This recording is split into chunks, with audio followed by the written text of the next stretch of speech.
Hello, good evening and welcome back. Kottayam എരുമേലിയിൽ കട്ടിൽ വിതരണത്തെ ചൊല്ലി തമ്മിലടിച്ച് കോൺഗ്രസുകാർ. എരുമേലി പഞ്ചായത്തിൽ വയോധികർക്ക് നൽകുന്ന കട്ടിൽ വിതരണത്തെ ചൊല്ലിയായിരുന്നു സംഘർഷം.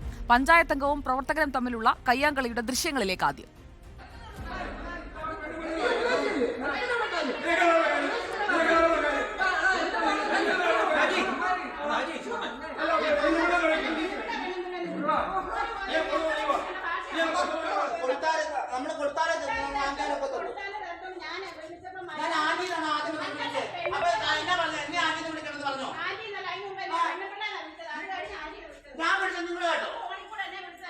ടി പി പ്രശാന്ത് കോട്ടയത്ത് നമുക്കൊപ്പമുണ്ട്.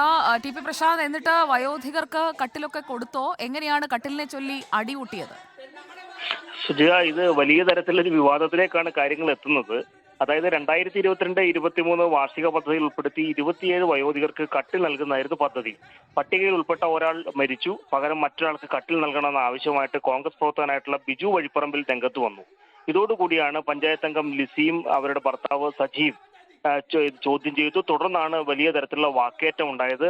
ഈ വാക്കേറ്റം അടിപിടിയുടെ വക്കിലേക്ക് വരെ നീങ്ങി. തുടർന്ന് എരുമേലി പഞ്ചായത്ത് പ്രസിഡന്റ് 2 പഞ്ചായത്ത് അംഗങ്ങളും ഇടപെട്ടിട്ട് സംഘർഷാവസ്ഥ ഒഴിവാക്കുകയായിരുന്നു. എന്നാൽ ഈ ഒരു അവസ്ഥയിൽ ഇത്തരത്തിൽ തെരഞ്ഞെടുപ്പ് കമ്മീഷന്റെ അനുമതി ഇല്ലാതെയാണ് ഇത്തരത്തിലൊരു കട്ടിൽ വിതരണം നടത്തിയത് എന്നുള്ള ഒരു പരാതി കൂടി ഇപ്പോൾ വന്നിരിക്കുകയാണ്. അതുകൊണ്ട് തന്നെ വലിയ തരത്തിലുള്ള നടപടികൾ പഞ്ചായത്ത് ഭരണസമിതി നേരിടേണ്ടതായി വരും എന്നുള്ള ഒരു പ്രശ്നം കൂടിയുണ്ട്. ഈ ചട്ടം നിലനിൽക്കുമ്പോൾ, തെരഞ്ഞെടുപ്പ് ചട്ടം നിലനിൽക്കുമ്പോൾ ഇത്തരത്തിലുള്ള വിതരണങ്ങളൊന്നും പാടില്ല എന്നത് ഉണ്ട്. അപ്പോൾ ഈ ചട്ടം ലംഘിച്ചിട്ടില്ലെന്നും എന്നാൽ സംഘർഷം അറിഞ്ഞ് സംഭവ സ്ഥലത്ത് എത്തിയതുമാണോ എന്നാണ് ഇപ്പോൾ ഈ പഞ്ചായത്ത് പ്രസിഡന്റ് ഇതുമായി ബന്ധപ്പെട്ട് പറഞ്ഞിരിക്കുന്നത്. എന്തായാലും ഈ കട്ടിൽ വിതരണത്തെ ചൊല്ലിയുള്ള തർക്കം, ഈ കോൺഗ്രസുകാർ തമ്മിലുള്ള കയ്യാങ്കളി ഒരുപക്ഷെ ഒരു തെരഞ്ഞെടുപ്പ് പെരുമാറ്റച്ചട്ട ലംഘനത്തിന്റെ ഭാഗത്തേക്കും മറ്റൊരു പരാതിയിലേക്കും വഴിമാറുന്നു എന്നുള്ളതാണ് ഇതിലെ രസകരമായിട്ടുള്ളൊരു കാര്യം. എന്നിട്ട് ആ കട്ടിൽ ഇപ്പോൾ എവിടെയുണ്ട് പ്രശാന്ത്?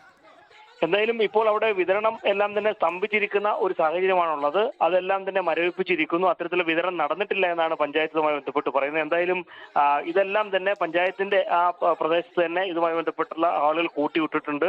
എന്തായാലും തൽക്കാലത്തേക്ക് ഇത്തരത്തിലുള്ള പരിപാടികളെല്ലാം തന്നെ നിർത്തിവെക്കാനാണ് ഇപ്പോൾ തീരുമാനിച്ചിട്ടുള്ളത്. ഇത്തരത്തിലുള്ള വിതരണം നടന്നിട്ടില്ല എന്നാണ് ഇപ്പോൾ പ്രസിഡന്റും അവകാശപ്പെടുന്നത്.